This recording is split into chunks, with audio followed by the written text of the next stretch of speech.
How do I even start this? Hi, how's it going? Just to give you a recap, 4 weeks ago, I decided to be like, hey, let's become Brad Pitt Lean in 60 days. Hello. Because, well, technically, I wasn't very lean. And I was like, this is a great time to show you guys that's actually very easy to become lean like Brad Pitt. If you really wanted to, of course, because I've done it before. So I'm a pro, okay? So first weekend, this was how I look. Second week, this was how I look. Made a lot of progress, lost a lot of weight, okay? And then week 3, which was last week, I got hit with pneumonia. In case you're asking, but Matt, what happened? Well, bro, pneumonia is a infection of the lung. When you have pneumonia, you have crazy headaches. You have crazy chills and fevers. And matter of fact, bro, I just fucking lost my voice. I was coughing up blood at one point. And it was just this week that my voice kind of came back.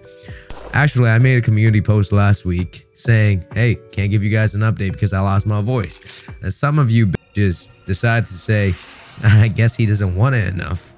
You motherfucker. Anyways, this is week 4. And this is how I'm looking now. I know. Give me a round of applause. I'm joking. The veins are coming back, obviously. The shoulder veins, the bicep veins. And yeah, I couldn't make a lot of progress last week, but because I'm coming back this week, I'm playing catch up. Anyways, everything aside, that is to prove it to you that I know what I'm talking about. And for you dumbasses that said, bet Matt, you don't want it enough. Suck a fucking cock. I'm joking. Like I said before in previous updates, dieting will be like 80% of your progress when it comes to leaning down. And then the gym is how you're gonna retain muscle or build muscle. And then cardio is just fasten your leaning down process. I've lost my voice. When I was out with pneumonia last week, I couldn't train as often. I couldn't do cardio because I could barely fucking breathe. Well, I was still nailing down my diet, okay? In this video, I'll give you a rundown of Pillar 3 and Pillar 4 of Brad Pitt Leanness, which is training and recovery, okay? So with training, I kind of told you when I was bulking up, I trained 3 days a week, pretty heavy. And because I'm laying down now, I upped the training to 6 days a week. And basically, I cut down a lot of the workload. So because I'm training 6 days, right? I don't want to be pushing heavy every single day. So a lot of my lifts, it has cut down to around 70%, 80% of the max weight. I train in reverse pyramid training style and rest pause training style. For those of you guys who are new at the gym, reverse pyramid training style is usually done with compound movements. So think of benching, think of squats, think of deadlifts, think of shoulder presses, and so on. Anything related to a barbell you want to do reverse pyramid training style. Body weights too. So if you're doing weighted pull-ups or dips, it helps if you're doing reverse pyramid training style. The first set when it comes to reverse pyramid training style is always going to be the heaviest set. You're going to try to do 4 to 6 reps, and then you decrease the weight to around 10%, go up in around 2 reps, and then do the same for the rest, okay? For rest pause training, this is a little bit more fun. It's usually done for isolation movement, so think of arms and shoulders. Think of lateral raises and side delt rows.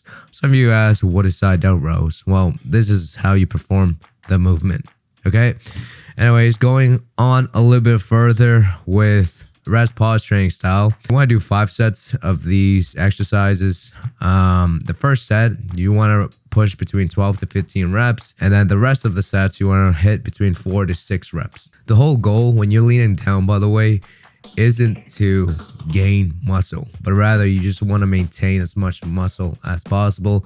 Some of you guys ask me, but Matt, do I have to cut down like you if I'm new at the gym? I say, no, you don't have to cut down like me. I already have a decent amount of muscle mass underneath everything before I lean down, okay?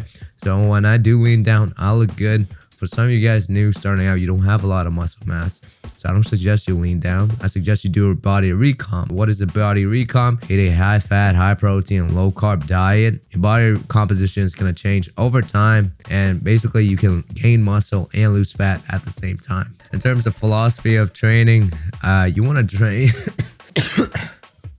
Excuse me. For all compound movements, you want to train with almost perfect form. Okay, you want to control it at all time. You want to fuck up your joints early on, because the more you fuck up your joints, the more you're gonna be out of commission, so you won't make linear progress. Especially when you're leaning down, bro. Don't try to fucking max out your lift all the time. If you do that, you're just gonna injure yourself, and well, you can ask yourself, what's the point of leaning down anymore? I would just fuck up my diet because I can't even train at the gym. Happened to me before. That's why I'm warning you. For isolation movements, you don't have to go all that heavy, bro. In terms of arms and shoulders, like unless it's like the front half of the shoulder where you actually have to go heavy because you're training like overhead presses and stuff.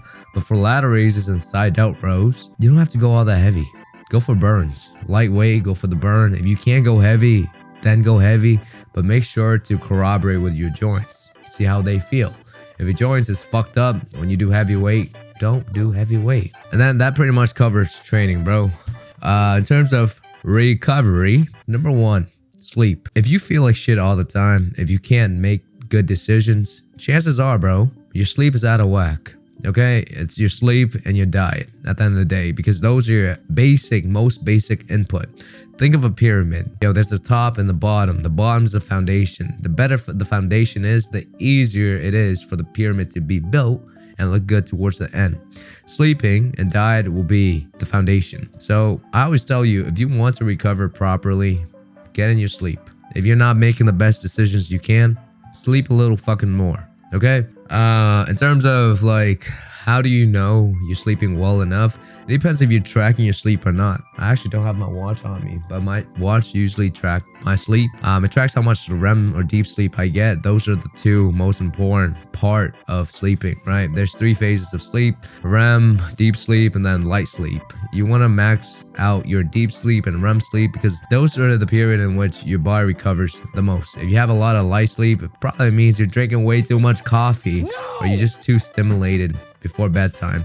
Cut out coffee maybe 10 hours before bedtime and you should be good. If you use nicotine, stop using that shit before bedtime. And yeah, make sure to exercise too, which is obviously a given if you're trying to become Brad Pitt Lean, right? And then number 2, assuming you have your diet and sleeping in check already, but you feel like shit all the time. Why? Think about 3 things, okay, bro? Ask yourself, are you eating shitty food? Okay, are you eating super greasy or oily stuff, or just food that has a lot of carbs? These things dictate how you feel. Just because they have calories does not mean they're all created equal. Some food will make you feel really good, or some food will make you feel like shit, right? Think of whole food versus processed stuff. You understand how it makes you feel. Like maybe like an hour after you eat processed stuff, you feel like you want to die. Another note on this is, do you use any form of recreational drugs? Think nicotine, think weed, think alcohol. All these things leave you in a state of withdrawal whenever you finish using them. If you're a person who uses them all the time, guess what? You're gonna feel like shit all the time, even though you're sleeping well and your diet is okay. All right. And then lastly, I want to touch on is fapping. You fap all the time. Fapping without pornography is okay, not ideal. I would rather you go talk to ladies and have fun with them. But if you're fapping all the time, bro, if you're watching pornography, not a good thing for your dopamine system. You're gonna also be in a state of withdrawal all the time. You're gonna have low energy. You're not gonna be as aggressive at the gym, and you're gonna make stupid fucking decisions, right? There's also gaming, of course, when it comes to making stupid decisions, because you're always numbing yourself. Understand, bro, what are you numbing yourself with? What are you trying to run away from? Ask yourself these things and remove them one step at a time, okay? Anything that make you feel good abnormally when you don't deserve the feeling of, oh, I feel good. Stop doing that shit, because basically you're hijacking your brain to not do the work that you need to do to feel good. And you're just cheating yourself out of progress. All right. Then number 3 is supplements. I'm not going to talk about too much. For me personally, DHEA, zinc, vitamin D, 10K IU plus vitamin K12. You can basically buy them together. These get me to break up like crazy in the morning. Really good for testosterone. If you got joint pain and whatever, Look into collagen / osteo, biflex, and ginger and turmeric. And then lastly, I want to talk a little bit about cold and heat therapy.